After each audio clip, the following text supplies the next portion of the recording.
Hello, I'm Paul. Paul. And I'm Alison. Alison. And today's theme is Staying the Course. It's our 5th marriage marathon vlog. Can you believe it, Alison? No, I can't believe we're at number 5 already. And we were out running recently and we saw on the distance a huge wind farm, and that got us thinking about the subject of sustainability. We've also experienced the power of the wind, haven't we, Alison? We have quite frequently. I'm really good at doing that. That's a topic for another day. It is, I think. Yes, let's stick to what we're meant to be talking about. However, we wanted to talk about some of the things that we have discovered sustain us on our runs. You'll have heard the phrase, life's a marathon, not a sprint. And so we've been thinking about what helps us to get through the longer runs, and it's psychological things as well as practical, isn't it? For example, we try not to get too far ahead of ourselves. We break the run down into small chunks, giving ourselves small rewards to look forward to. Every 3 or 4k, Alison takes one of her energy gels, and she really looks forward to that, and she makes sure that every 4k I'm ready with the energy gel to give it a go. And other things we practically do, obviously we take in on regular water, and we dissolve energy tablets into the water, and that helps to sustain us on our runs. We've started to look carefully at what we eat. My sister, who's a very good runner, has suggested that we need to do much more stretching, especially as we are of a certain age. And so we've started to do stretching before the runs and also in between our runs to help to keep us supple as we're running. So all of those things help to sustain us as we tackle longer and longer runs. We also know we're going to face some bad patches where we don't feel so good, and we have to be prepared for those. Maybe slow down, sometimes might even have to walk for a while to recover. But those are some of the things that have helped to get us through some of those longer runs, Alison. So Yes, and I'm not looking forward to the next one. We're at 16 miles on Friday, aren't we? So let's hope everything we're doing to sustain ourselves with this training is working. And when we were talking about sustainability, it got me on to thinking about how that relates to relationships. And so many people I come across, it's often at the stage where the honeymoon period's over, life's got really busy with work, children have come along, you might be involved in community or church projects, your time's got eaten away. And so it just reminded me, what do we need to think about in terms of relationships? Because if you had a car or a home and you didn't sustain and maintain it, it would go into disrepair, wouldn't it? And so it's just the same with a relationship.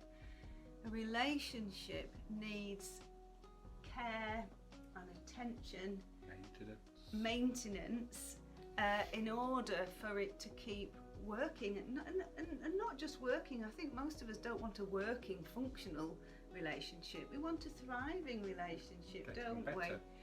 So in order for that to happen, in order for it to be sustained well, it's worth thinking about what that might look like for you.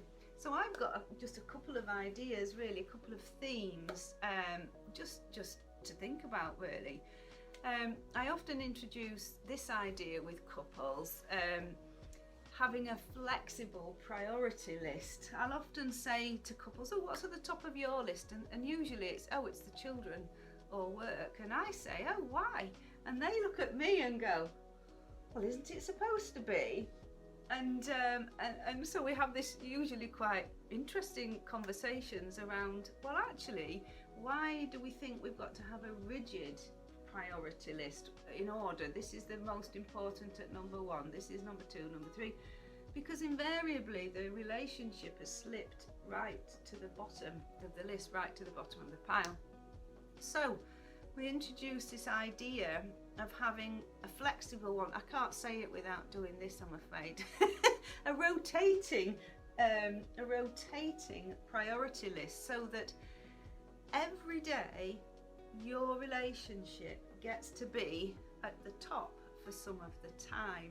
So that could be 2 or 3 times a day, it could be for a few seconds or minutes, or it could be for a few hours. So for a few seconds, it could be you send each other a text, could be a cheeky sexy text, you never know, or it could just be thinking of you, or how are you, or love you, or see you later, and some emojis. Some people like emojis, some aren't so bothered. So it could be a little thing like that, but the thoughts there, I'm thinking about you. It could be longer than that. It could be you get in and you give each other a kiss or a cuddle, or just spend a few more moments together. And then later on, it could be you decide, right, we're going to spend an hour or so just watching our favourite programme, playing a game. I know one of my friends, they play Scrabble. Whatever floats your boat, really. But it's so important that 2 or 3 times at least every day, that relationship is at the top of the list, and then something else will be there, but the relationship's getting the attention it needs. So flexibility in relationships is a bit like flexibility for running. Just thought about that. It is, yeah. There's definitely a similarity See there. what you did there. We didn't even plan that one. So flexible priority list, and then the other thing that I was thinking about, I came across this idea of creating a trellis. I love this idea, and so for the gardeners out there, and even if you're not a gardener, I'm sure you know what a trellis is, but essentially it's there to support a plant so that it can grow and flourish, really, and blossom, and it be seen at its most beautiful way it was designed to be, if you like. And so thinking about this idea of a trellis for a relationship, it's just such a clever idea, really. It's not my idea, I hasten to add. However, so that got me thinking about, well, I wonder what we'd used as our trellis over the years. And I think the first thing is giving yourself permission to actually attend to the relationship.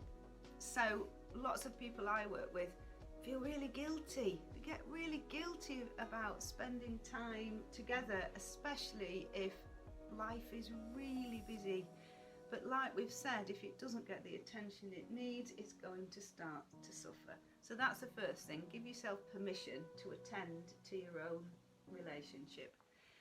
And then there's things around sharing thoughts and feelings. You can only really do that if you're creating the time, which you can do when you have your flexible priority list.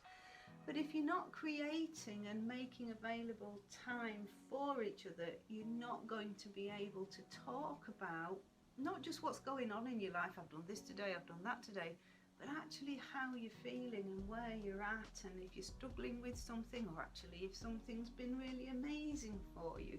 So actually creating the time, however short, and actually getting into the habit of talking about how you're feeling about things, as well as what you've practically done. Creating adventure. I suppose this has been one of the Had a few of those.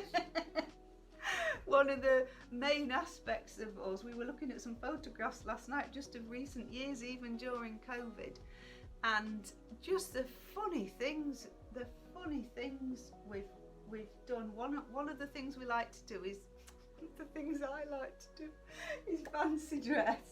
Love getting dressed up for any occasion, anything from pirates to Arabian Nights to dressing up to go and see opening films at the cinema, James Bond.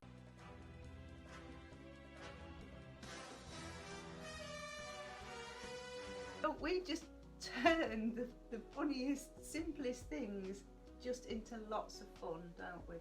So whatever fun looks like for you, you don't all have to go getting dressed up if you don't want to, but it's that just remembering to have fun together, because it can just get sucked out of the relationship. So we spend a lot of our time not just dressing up but laughing.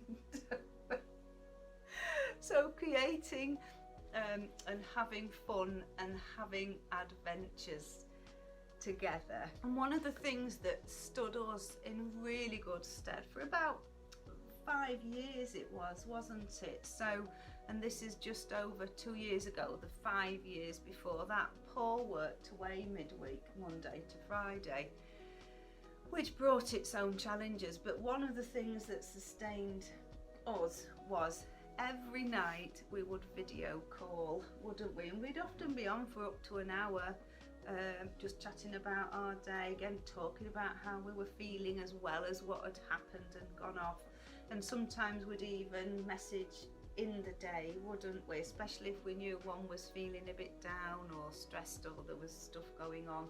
So we made sure that even though physically we weren't together, emotionally we still were, weren't we? We were still connected. So just a few ideas there. There's so many more, but there's just not time to get them all into a brief presentation like this. But we'd love to hear about what works for you, what your trellis looks like, or what type of trellis you would want to create. Thank you, Alison. I'm just going to be sending you a text, and we'll see you next time. Okay, I shall look forward to receiving it. Bye. Bye.